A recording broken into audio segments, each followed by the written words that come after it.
كان اسمي نورهان، ولكل حد في العيلة كان ليه اسم تاني. بابا كان صخر كده، كانت ماما بتناديه لما تحب تتفاخر بقوته وصلابته قدام أصحابها. وماما كانت نجمة كده، كان بابا بيناديها في اللحظات القليلة اللي بيكونوا فيها متفاهمين، لما عينيها تلمع كأنها من عالم تاني.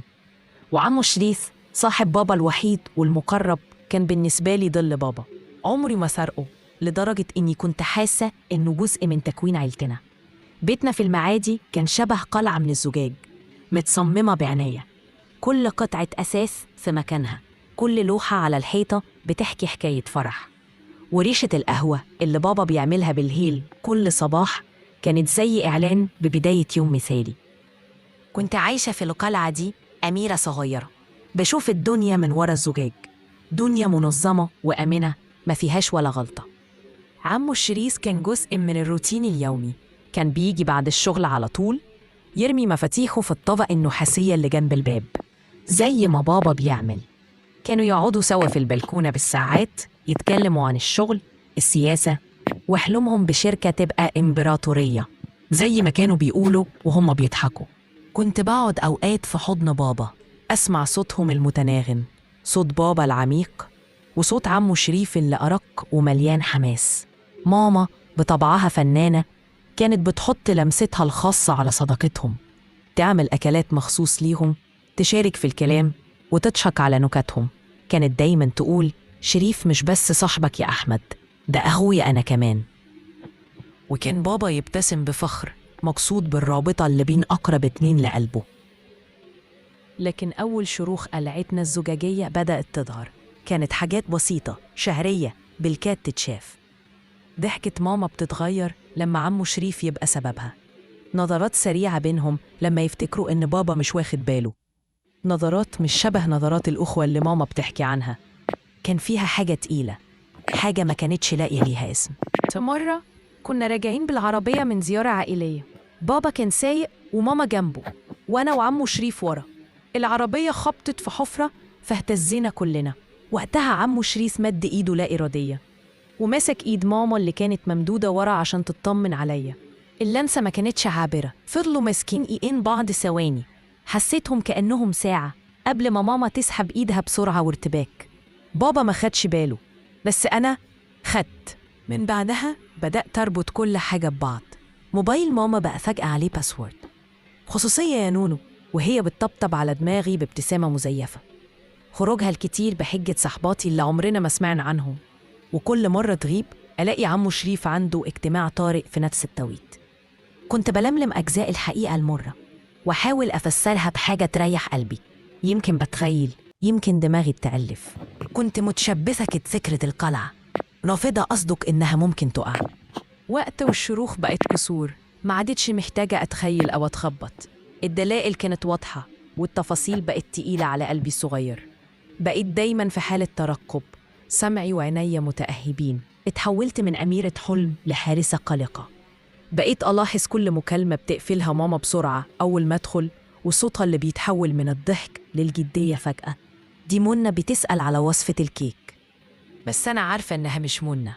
في يوم رجعت بدري من المدرسة عشان مدرسة تعبت، دخلت البيت بهدوء، محدش كان متوقعني. سمعت صوت ماما في الصالون بتتكلم في التليفون بصوت ناعم كله دلال.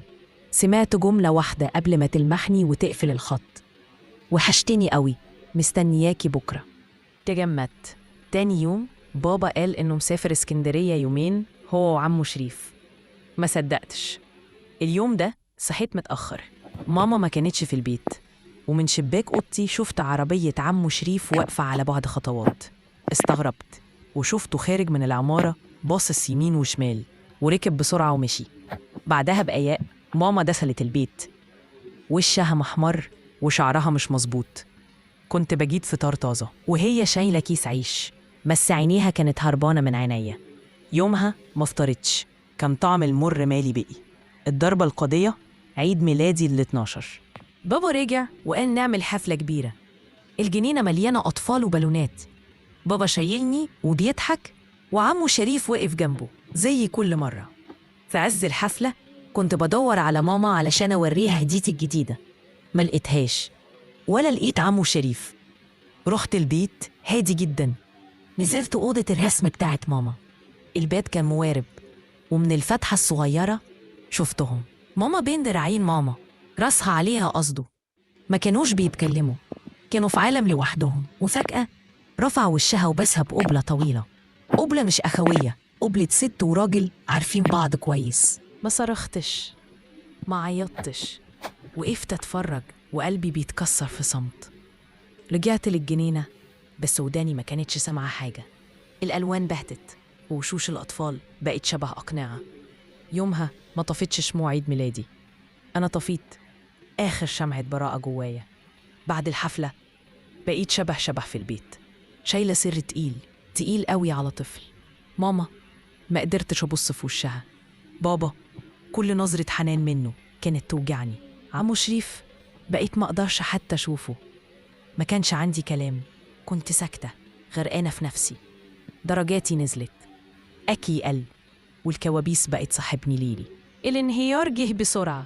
يوم جمعة بابا جاله تليفون من زميله بيقول له إن مشروع اسكندرية اتلغى من أسابيع. بابا اتفاجئ، ابتدى يسأل والزميل ما كانش فاهم حاجة. بابا وشه اتغير، حط السماعة وقعد ساكت وعينيه ضايعة. المغرب رجع عمو شريف كالعادة، دخل مبتسم بس اتجمد لما شاف وشه بابا. مالك يا أحمد؟ بابا قام صوته كان هادي مبحوح. مشروع اسكندرية اتلغى من شهر يا شريف. سكت شريف. شو حب؟ ماما خرجت من المطبخ شايلة صينية وقعت من إيدها والكوبايات اتكسرت. الصوت كان إعلان النهاية. اللي حصل بعد كده صرخات في أوضة بابا وماما.